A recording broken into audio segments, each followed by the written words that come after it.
Prada waist bag.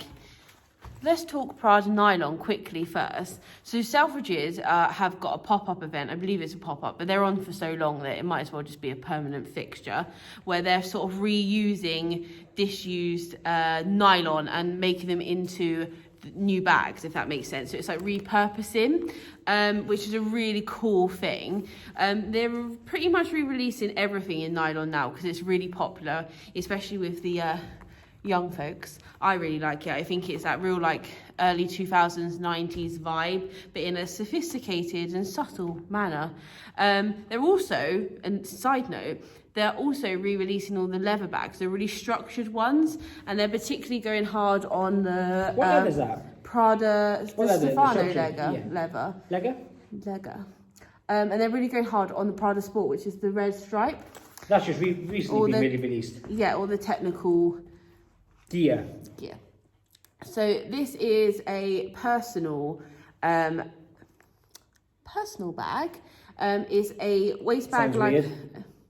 It's a waist bag like I just said, but you could wear it like a crossbody, but it's quite large. Like if you're smaller, like I'm quite a big person, so if you're smaller it could look quite cool, but on me it just looks like another add-on to my body. But as a waist bag, or I just hold it as like a handheld clutch, it's a really practical size. So I would say it's bigger than A5, but not quite as big as A4. So it's a large size for a waist bag, as opposed to like a traditional. Do you remember Gucci bought out those big, like spell out leather ones that were really oversized? It's sort of like that, but different shape.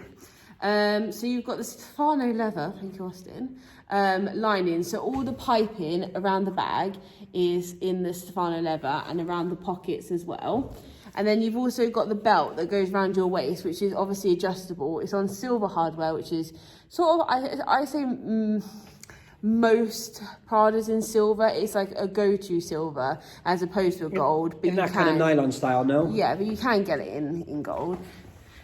It's got Prada embossed into the buckle edges, and they're like sort of squared out buckles, very much like how they do the men's formal belts, if you've ever seen them. It's a very like slimline sort of design, if that makes sense. You've got the webbed adjustable strap as well, so that would go like that around your body. That's how the kids wear it, or like that, however you want to wear it. It's completely up to you. Otherwise, you could take it out and you could put your own belt in. You could put it on a... Are you telling me to put it on a wristlet?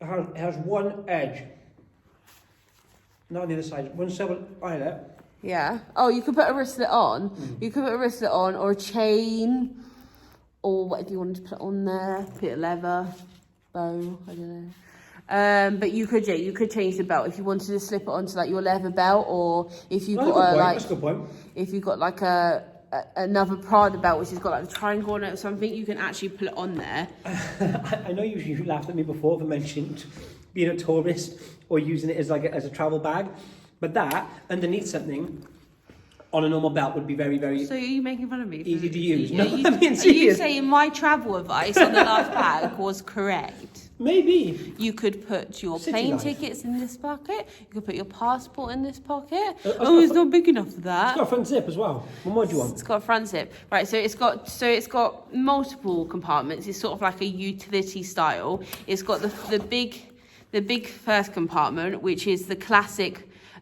Prada lining. If you're into Prada or you're aware of Prada, it's sort of a logoed striped pattern, and then you've got the silver Prada plaque there. Then you've got the front slip pocket, which I always find the most useless pockets, because you can't get anything in them. But if you're traveling, you can put a passport on there. It's a travel reference again. Or a snack. A snack. Then you've got the rectangular pocket, and then this pocket, which is on a push lock.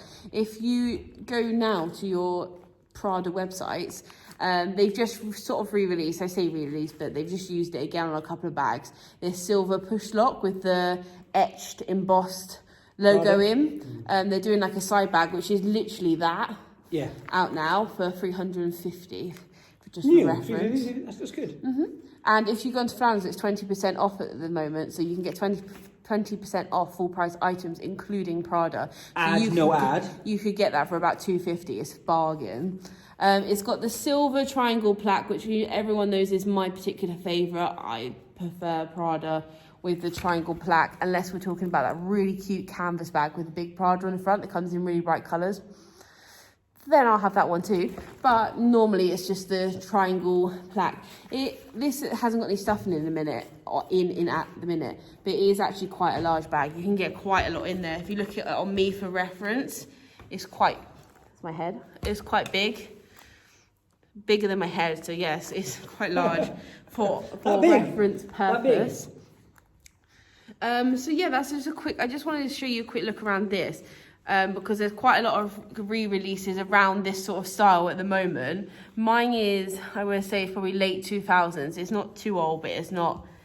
It's in really nice condition, though, brand new. It's pretty much mint condition. I bought it mint condition. I bought it pre-owned, like everything that came with the authenticity card as well. If you're interested, yes, they do. Prada is one of the last companies, along with Chanel, that do authentication cards. It's not the end of the world if your product doesn't have one. It can still be authenticated without it, etc. So don't worry if you're looking at one on the second-hand market that hasn't got one.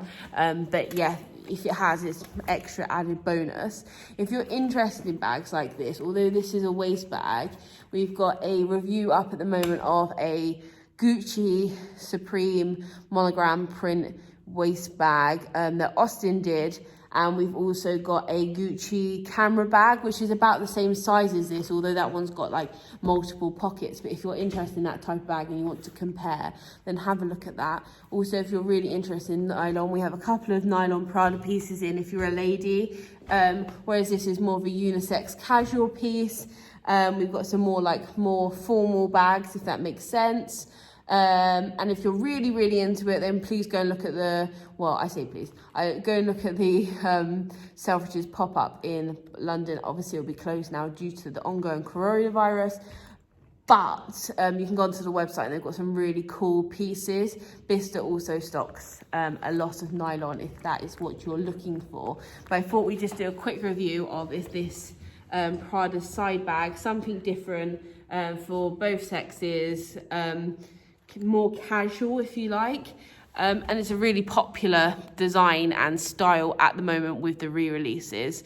So if there's anything else you'd like to see Prada wise, we've got a few more Prada pieces we haven't shown you yet, so if you're interested in seeing those, give us the thumbs up. 89% of the people who watch our videos aren't subscribed. I suggest it's because they're people that are just looking at buying one of the bags we're reviewing, watch the video, don't need to watch anymore. But if you're interested in high fashion and you buy a lot of bags, give us a follow, because we might upload one you're looking for or you've got. You just might be interested just to keep up to date with us and use us as a tool going forward. You don't even have to watch them all, just mute us, but subscribe. It's a nice thing to do. 80 what percent? 89%, Austin. If you paid attention, then you would know. Just click subscribe. Prada waist bag or bum bag just for Austin. Yep.